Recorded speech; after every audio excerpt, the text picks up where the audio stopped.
learn how to make better graphic designs in 5 minutes, and watch me evolve designs later in the video. The first thing I want to share is in relation to typography. When laying out your typography onto designs such as a brochure, web page, poster, flyer, and so on, apply the 3-sector rule. Now, if you don't know what that is, then don't worry, let's quickly talk about it now. Firstly, here's a design that doesn't make use of the 3-sector rule.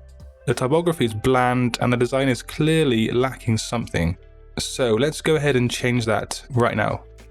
So here I have a main heading, sector 1, then body text, sector 2, and then a subtle lower part of text, sector 3.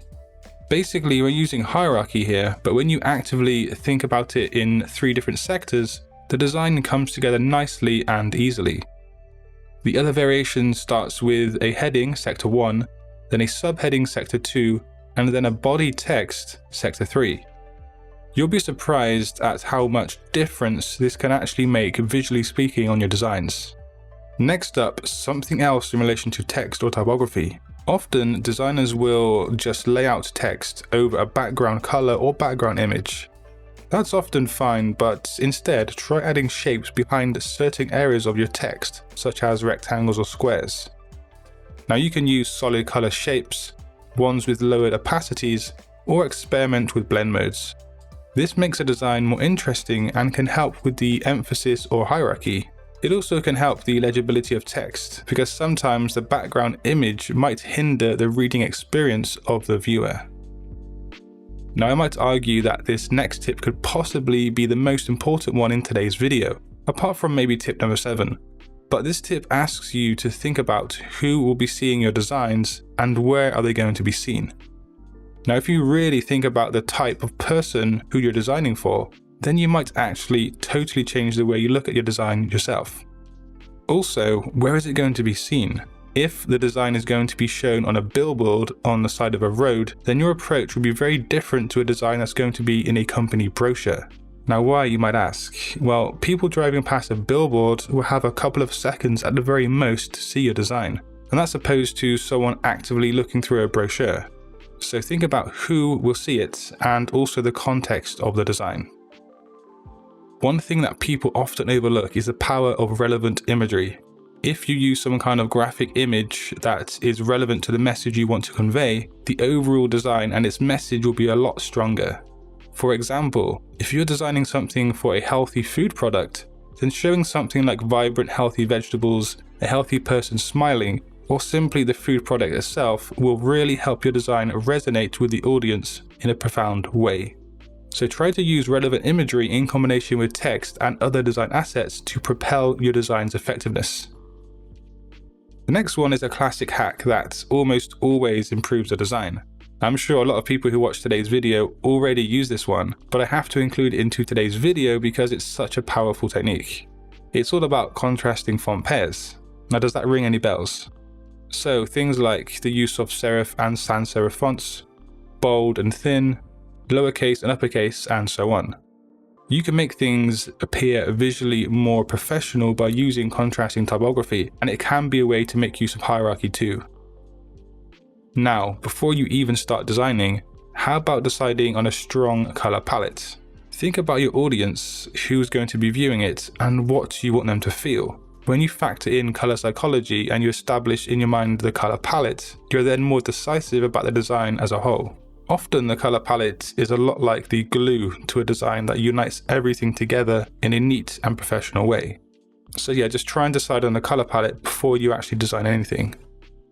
And tip or hack number 7 that can really improve your designs is another thing you can do before designing anything.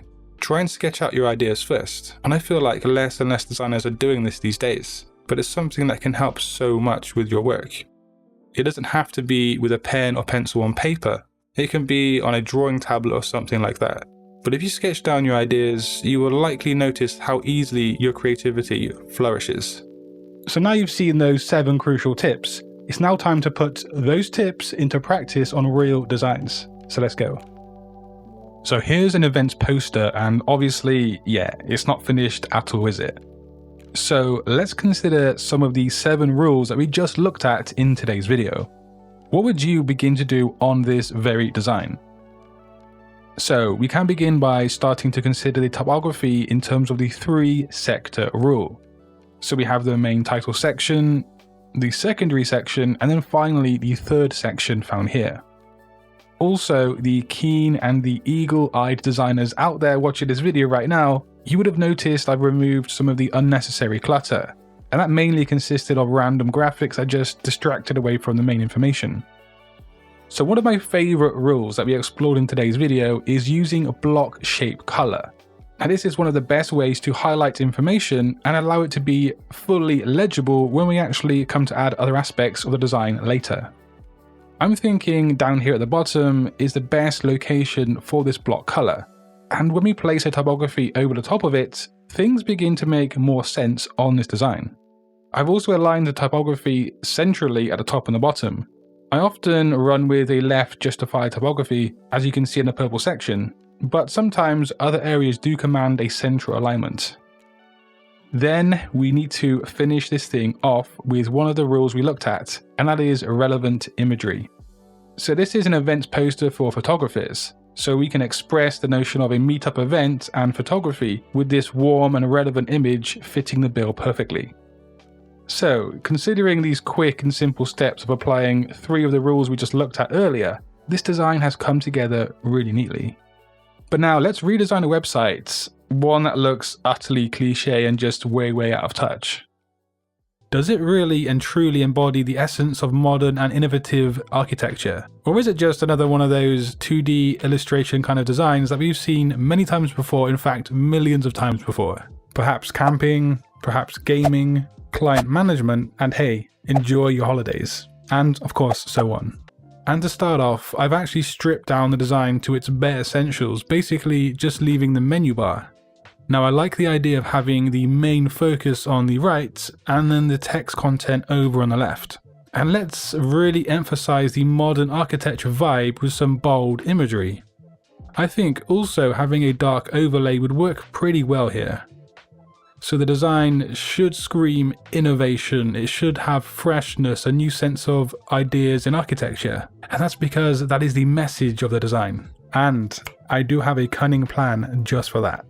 So yeah, the design message of modern and new architecture needs to be expressed on the design itself. And so here I've added a sense of energy with some really fresh and really new styled architecture. And this adds a new twist on the design.